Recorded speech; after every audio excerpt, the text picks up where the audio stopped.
ಒಂದ್ ಬೀಜ ಹಣ್ಣು ಕೊಟ್ರೆ ಆ ಬೀಜದಿಂದ ಹಾಕೋದು. Super sir. ಈಗ ನಿಮ್ಮ ತೋಟದಲ್ಲಿ ನೀರಿನ ನಿರ್ವಹಣೆಗೆ ಸ್ಪ್ರಿಂಕ್ಲರ್ ಮತ್ತೆ ಡ್ರಿಪ್ಪಿನ ಬಗ್ಗೆ ಮಾತಾಡಿದ್ರಿ, ಆದ್ರೆ ಅತಿ ಹೆಚ್ಚು ಮಾತಾಡಿದ್ದು ರಿಂಕ್ಲರ್ ಅಂತ ಮಾತಾಡಿದ್ರಿ. ಏನು ಅದು, ಯಾವ ರೀತಿ ವಿಶೇಷತೆ ಹೇಳಿ ಸರ್. ನಾವು ನೀರಿನ ನಿರ್ವಹಣೆನಲ್ಲಿ ಹನಿ ನೀರಾವರಿ ಇರ್ಬೋದು, ಕಡಿಮೆ ನೀರಿದ್ರೆ ಒಂದ್ ಸ್ವಲ್ಪ ನೀರ್ ಜಾಸ್ತಿ ಸಿಕ್ತು ಅಂತಂದ್ರೆ ಸ್ಪ್ರಿಂಕ್ಲೇರ್ ಮಾಡಿಸ್ತೀವಿ. ಈಗ ಸ್ಪ್ರಿಂಕ್ಲೇರ್ ನಲ್ಲೇ ವಿಂಕ್ಲೇರ್ ಅಂತ ಬಂದಿದೆ. ಈ ರೀತಿ ಇದು ಮಳೆ ನೀರ್ ಬಿದ್ದಂಗೆ ಬೀಳುತ್ತೆ. ಈ ಸ್ಪ್ರಿಂಕ್ಲೇರ್ ಅಂತಂದ್ರೆ ಕಡ್ಡಿ ಹೊಡೆದಂಗ್ ರಪ್ ರಪ್ ರಪ್ ರಪ್ ರಪ್ ಅಂತ ಹೊಡ್ಕೊಂಡ್ ಬರುತ್ತೆ. ಮಧ್ಯದ ಭಾಗದಲ್ಲಿ ಹೆಚ್ಚಿಗೆ ನೀರ್ ಬೀಳೋದಿಲ್ಲ. ಆದ್ರೆ ಇದು ಒಂದೇ ಸಮಕ್ಕೆ ಬೀಳೋದ್ರಿಂದ 15 ಅಡಿ ಸುತ್ತಾಡುತ್ತೆ ಬೀಳುತ್ತೆ. ಇದು ಮಳೆ ನೀರ್ ಬಿದ್ದಂಗೆ ಬೀಳುತ್ತೆ ಸೇಮ್. ಅದನ್ನ ವಿಂಕ್ಲೇರ್ ಅಂತ ಇದನ್ನ ಮಾಡ್ತಿದ್ದಾರೆ. ನನಗೆ ಇದು ಮಾಡಿಸಿದ್ಮೇಲೆ ತೋಟ ಚೆನ್ನಾಗಾಯ್ತು. ಸ್ಪ್ರಿಂಕ್ಲೇರ್ ಇರ್ಬೋದು, ಸ್ಪ್ರಿಂಕ್ಲೇರ್ ನಡೆಯುತ್ತೆ, ಆದ್ರೆ ಇದು ವಿಂಕ್ಲೇರ್ ನಲ್ಲಿ ಬಹಳ ಚೆನ್ನಾಗಿ ಬೀಳುತ್ತೆ. ನಾವು ಒಂದು ಮೋಟರ್ ನಲ್ಲಿ 25 ವಿಂಕ್ಲೇರ್ ಇವು ಓಡ್ತವೆ. ಒಂದರಲ್ಲಿ 16 ಓಡ್ತವೆ, ಮತ್ತೆ ಇನ್ನೊಂದ್ರಲ್ಲಿ ಒಂದು 20-22 ಓಡ್ತವೆ. ನಮ್ಗೆ ಒಳ್ಳೆ ನೀರು ಒಂದೇ ಸಮ ಬೀಳುತ್ತೆ. ಎಲ್ಲೂ ಕೂಡ ನೀರು ಹೆಚ್ಚಿಗೆ ಬೀಳೋದಿಲ್ಲ. ಇದು ಒಂದೇ ಸಮಕ ನೆನೆಯೋದ್ರಿಂದ ಭಾರಿ ಅನುಕೂಲ ಇದೆ. ಈಗ ಡ್ರಿಪ್ಪಿಗೂ ಮತ್ತೆ ಸ್ಪ್ರಿಂಕ್ಲರ್ಗೂ ಇರ್ತಕ್ಕಂತ ಒಂದು ವ್ಯತ್ಯಾಸ ಚೆನ್ನಾಗಿ ಗೊತ್ತಿದೆ, ಆದ್ರೆ ಅವೆರಡಕ್ಕೂ ಇಂತಲೂ ವಿಭಿನ್ನ ಅಂತ ಯಾಕೆ ಅನ್ನಿಸ್ತು ನಿಮಗೆ? ಸರ್ ವಿಭಿನ್ನ, ಈಗ ನೋಡ್ರಿ, ಈಗ ಡ್ರಿಪ್ ಕೂಡ ತೆಂಗು ಒಂದೇ ಬೆಳೆ ಇದ್ದು ಡ್ರಿಪ್ ಮಾಡಿರೋ ಅನುಕೂಲ ಆಗೋದಿಲ್ಲ. ಯಾಕೆಂದ್ರೆ 15 ಅಡಿ ಸುತ್ತಳತೆ 4 ಅಡಿ ಆಳ, ಅಷ್ಟು ಬೆಳೆ ವ್ಯಾಪ್ತಿ ಇರುತ್ತೆ. ಪ್ರತಿಯೊಂದು ಬೇರು ಆಕ್ಟಿವೇಟ್ ಆಗಿರ್ಬೇಕು ಅಂತಂದ್ರೆ 15 ಅಡಿ ಸುತ್ತಳತೆ 4 ಅಡಿ ಆಳ, ಅದು ಉಳ್ಮೆ ತೇವಾಂಶ ಇರ್ಬೇಕು.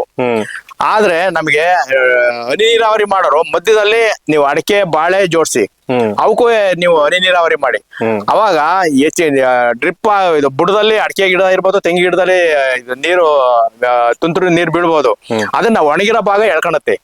ಒಂದು ಒಣಗಿರೋ ಮಣ್ಣಿನ ಎಂಟೆಯ ಒಂದ್ ತಟ್ಟೆನಲ್ಲಿ ನೀರ್ ಹಾಕ್ಬಿಟ್ಟು ಇಡಿ 5 ನಿಮಿಷಕ್ಕೆ ಸರ್ರನ್ನ ಎಳ್ಕೊಂಡ್ಬಿಡುತ್ತೆ ಮ್ಯಾಕೆ. ಅದೇ ರೀತಿಯ ನೀವು ಬಿದ್ದಂತ ನೀರ್ನ ತೆಂಗಿನ ಗಿಡ ಇರ್ಬೋದು, ಬಾಳೆ ಬುಡ ಇರ್ಬೋದು, ಇಲ್ಲ ಅಡಿಕೆ ಬುಡ ಇರ್ಬೋದು, ಅದಕ್ಕೆ ಬಿಟ್ಟಂತ ನೀರ ಮಧ್ಯದ ಭಾಗದಲ್ಲಿ ಒಣಗಿರ್ತಲ್ಲ ಆ ಭೂಮಿ ಎಳ್ಕೊಳತ್ತೆ. ಅವಾಗ ಸಮತೋಲನ ಆಗುತ್ತೆ. ಬರೇ ಒಂದೇ ತೆಂಗು ಹಾಕಿ ಇಲ್ಲ ಅಡಿಕೆ ಒಂದೇ ಹಾಕಿ ನೀವು ಇದು ಹನಿ ನೀರಾವರಿ ಮಾಡೋದ್ರಿಂದ ಏನು ಪ್ರಯೋಜನ ಆಗೋದಿಲ್ಲ. ಅಡಿಕೆ ಅಂತಾನು 9 ಅಡಿಗೆ ಹಾಕಿದ್ರೆ ಏನು ಸಮಸ್ಯೆ ಇರಲ್ಲ. ಆದ್ರೆ ಬರೇ ತೆಂಗಿಗೆ ಮಾಡಿ ತೆಂಗಿಗೆ ದೂರ ನೀರ್ ಬಿಡಂಗ್ ಮಾಡ್ಬೇಕು. ಕನಿಷ್ಠ ಬುಡದಿಂದ 4 ಅಡಿ ದೂರಕ್ಕೆ ನೀರು ಬೀಳಂಗ್ ಮಾಡ್ಬೇಕು. ಆಗ ಅನುಕೂಲ ಆಗುತ್ತೆ. ಅದು ಗಿಡ ರಸ ಹೊಡೆಯೋದಾಗ್ಬೋದು, ಮತ್ತೊಂದಕ್ಕೆ ರೋಗಕ್ಕೆ ಗುರಿ ಆಗೋದಿಲ್ಲ. ಇದು ವಿಂಕ್ಲಿಯರ್ ಪ್ರತಿ 15 ಅಡಿ ಸುತ್ತಳತೆನಲ್ಲಿ ಒಂದೇ ಸಮಕ್ಕೆ ಬಿದ್ದಿರುತ್ತೆ.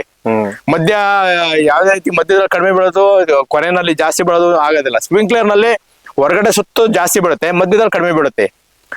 ಇದು ಅದು ನಡೆಯುತ್ತೆ. ಆದ್ರೆ ಇದು ಅದರಲ್ಲಿ ಸುಧಾರಣೆ ಮಾಡ್ಕೊಂಡು ವಿಂಕ್ಲೇರ್ ಮಾಡಿದ್ದಾರೆ. ಯಾಕೆಂದ್ರೆ ನಮಗೆ ವಿಜ್ಞಾನ ನಮಗೆ ಬೇಕು, ಆದ್ರೆ ಅತಿಯಾದ ನಮಗೆ ನಮ್ಮನ್ನ ತಪ್ಪುದಾರಿ ತುಳಿಸೋಂತ ವಿಜ್ಞಾನ ಬೇಕಿಲ್ಲ. ಇದು ಅನುಕೂಲ ಇದೆ. ವಿಂಕ್ಲೇರ್ ಮಾಡಿಸಬಹುದು. ನೀವು ಸ್ಪ್ರಿಂಕ್ಲೇರ್ ತೆಗೆದು ವಿಂಕ್ಲೇರ್ ಇದನ್ನ ಮೇಲ್ಗಡೆ ಜಟ್ಟ ಹಾಕಿರ್ ಸಾಕು.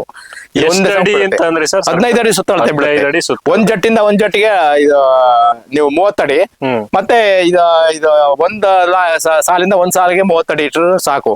ಸಮರ್ಪಕವಾಗಿ ಸಂಪೂರ್ಣವಾಗಿ ಒಂದೇ ಸಮಕ್ಕೆ ನೀರ್ ಬೀಳುತ್ತೆ, ಮಳೆ ನೀರ್ ಬಿದ್ದಂಗೆ ಬೀಳುತ್ತೆ. Okay sir, thank you. ಅಂದ್ರೆ ಯಾವ್ಯಾವ ಬೆಳೆಗಳಿಗೆ ಹಾಕಬಹುದು ವಿಂಕ್ಲರ್? ಎಲ್ಲವಕ್ಕೂ ಹಾಕ್ಬೋದು ಸರ್. ತೆಂಗು, ಅಡಿಕೆ, ಬಾಳೆ, ವಾರ್ಷಿಕ ಬೆಳೆ ಎಲ್ಲವಕ್ಕೂ ಹಾಕ್ಬೋದು, ಏನ್ ತೊಂದರೆ ಇಲ್ಲ. ಕೃಷಿಯಲ್ಲಿ ಲಾಭನೇ ಮಾಡಬೇಕು, ನಷ್ಟವನ್ನೇ ಅನುಭವಿಸಬಾರ್ದು ಅಂತಕ್ಕಂತ ಒಂದು ಮಟ್ಟಕ್ಕೆ ಈ ಒಂದು ತಲೆಯಲ್ಲಿ ತುಂಬಿಕೊಂಡಿದ್ದಾರೆ ಸಾಕಷ್ಟು ಜನ.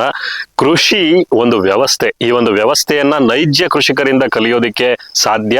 ಆ ಒಂದು ನೈಜ ಕೃಷಿಕರಿಂದ ಒಂದು ಪ್ರವಾಸದೊಟ್ಟಿಗೆ ನೀವು ಕಲಿಬೇಕು ಅಂತಂದ್ರೆ ಕೃಷಿ ಪ್ರವಾಸೋದ್ಯಮ ಈ ಒಂದು ವಿಚಾರದ ಅಡಿಯಲ್ಲಿ ಸ್ಥಾಪನೆ ಆಗಿರ್ತಕ್ಕಂಥ ಕಂಪನಿ ಅಗ್ರಿಯಾನ. ಕರ್ನಾಟಕದ ಮೊದಲನೇ ಕಂಪನಿ, ದೇಶದ 2ನೇ ಕಂಪನಿ ಅಂದ್ರೂ ಏನು ತಪ್ಪಾಗಲ್ಲ. ಈ ಒಂದು ಕಂಪನಿಯ ಬ್ರೋಚರ್ ಅನ್ನ ಚಲೋರಾಯ್ ಸ್ವಾಮಿ ಅವರು ಲಾಂಚ್ ಮಾಡಿದ್ದಾರೆ. ದರ್ಶನ್ ಪುಟ್ಟಣ್ಣಯ್ಯನವರು ಈ ಒಂದು ಸ್ವರಾಜ್ಯೋತ್ಸವ ಅಂತಕ್ಕಂಥ ಕಾರ್ಯಕ್ರಮದಲ್ಲಿ, ಪಾಂಡವಪುರದಲ್ಲಿ ನಡೆದಂತ ಸ್ವರಾಜ್ಯೋತ್ಸವ ಅಂತಕ್ಕಂಥ ಕಾರ್ಯಕ್ರಮದಲ್ಲಿ ಅಗ್ರಿಯಾನ ಬಗ್ಗೆ ಮೆಚ್ಚುಗೆಯ ಮಾತುಗಳನ್ನ ಆಡಿದ್ದಾರೆ. ನೀವು ಈ ಒಂದು ಅಗ್ರಿಯಾನ ಕಂಪನಿಯ ಒಂದು ನಮ್ಮ ಒಂದು ರೈತರೊಟ್ಟಿಗೆ ನೀವು ಸಂಪರ್ಕ ಮಾಡಿದ್ರೆ ನೀವು ಕಲಿಯೋದಿಕ್ಕೆ ಸಾಧ್ಯ ಆಗ್ತಕ್ಕಂಥದ್ದು ನಿಮ್ಮಲ್ಲಿ ಇರ್ತಕ್ಕಂಥ ಕೆಲವೊಂದಿಷ್ಟು ಬೇಸಿಕ್ ಗೊಂದಲಗಳನ್ನ ಬಗೆಹರಿಸ್ಕೋಬಹುದು. ನಿಮ್ಮ ಗೊಂದಲಗಳಿಗೆ, ನಿಮ್ಮ ಸಾಕಷ್ಟು ವಿಚಾರಗಳಿಗೆ ನಮ್ಮ ಒಂದು ಅಗ್ರಿಯಾನ ಕಂಪನಿಯಲ್ಲಿ ಇರ್ತಕ್ಕಂಥ ರೈತರು ಜೊತೆಗೆ ನಾವುಗಳು ಕೂಡ ನಿಮ್ಮೊಟ್ಟಿಗೆ ನಿಲ್ತೇವೆ. ಬನ್ನಿ, ಒಂದು ಪ್ರವಾಸವನ್ನ ಮಾಡಿ ನಿಮಗೆ ಒಂದಿಷ್ಟು ವಿಚಾರಗಳನ್ನ ನೀವು ಕಲಿರಿ. ಕೃಷಿಯಲ್ಲಿ ನೀವು ಸಮಗ್ರವಾಗಿ ಸಮೃದ್ಧಿಯಾಗಿ ಬೆಳೀರಿ ಅಂತಕ್ಕಂಥದ್ದು ಅಗ್ರಿಯಾನದ ಒಂದು ಕನಸು. ಸೊ ವೆಬ್ಸೈಟ್ ಇದೆ www.agriana.com. ವಾಟ್ಸಪ್ ನಂಬರ್ ಕೂಡ ಇಲ್ಲಿ ಡಿಸ್ಪ್ಲೇ ಮಾಡಿದ್ದೀನಿ. ಆ ನಂಬರ್ಗೆ ನೀವು ಕರೆ ಮಾಡಿ ಒಂದಿಷ್ಟು ವಿಚಾರಗಳನ್ನ ನೀವು ಕಲಿಯೋದಿಕ್ಕೆ, ಒಂದಿಷ್ಟು ವಿಚಾರಗಳನ್ನ ತಿಳಿಯೋದಿಕ್ಕೆ ಅಗ್ರಿಯಾನ ಕಂಪನಿಗೆ ನೀವು ಬನ್ನಿ. ಕೃಷಿಯ ತೋಟಗಾರಿಕಾ ಒಂದಿಷ್ಟು ಬೆಳೆಗಳ ಬಗ್ಗೆ, ಅರಣ್ಯ ಕೃಷಿಗಳ ಬಗ್ಗೆ, ಸಾಕಷ್ಟು ಒಂದು ಕೃಷಿಗಳ ಬಗ್ಗೆ ನೀವು ಚರ್ಚೆಯನ್ನು ಮಾಡಬಹುದು. ಆ ಒಂದು ಲ್ಯಾಂಡ್ ಅಲ್ಲಿ ನೀವು ಕೂತು ಊಟವನ್ನು ಮಾಡಬಹುದು, ಪ್ರವಾಸವನ್ನು ಮಾಡಬಹುದು. ನಿಮ್ಮ ಮಕ್ಕಳೊಟ್ಟಿಗೆ ಬನ್ನಿ, ನಿಮ್ಮ ಮಡದಿಯೊಂದಿಗೆ ಬನ್ನಿ, ನಿಮ್ಮ ಸ್ನೇಹಿತರೊಂದಿಗೆ ಬನ್ನಿ, ಪ್ರವಾಸವನ್ನು ಕೈಗೊಂಡು ನೀವು ಈ ಒಂದು ಕೃಷಿಯನ್ನ ಅದ್ಭುತವಾಗಿ ಮಾಡಿ. ನಮಸ್ಕಾರ.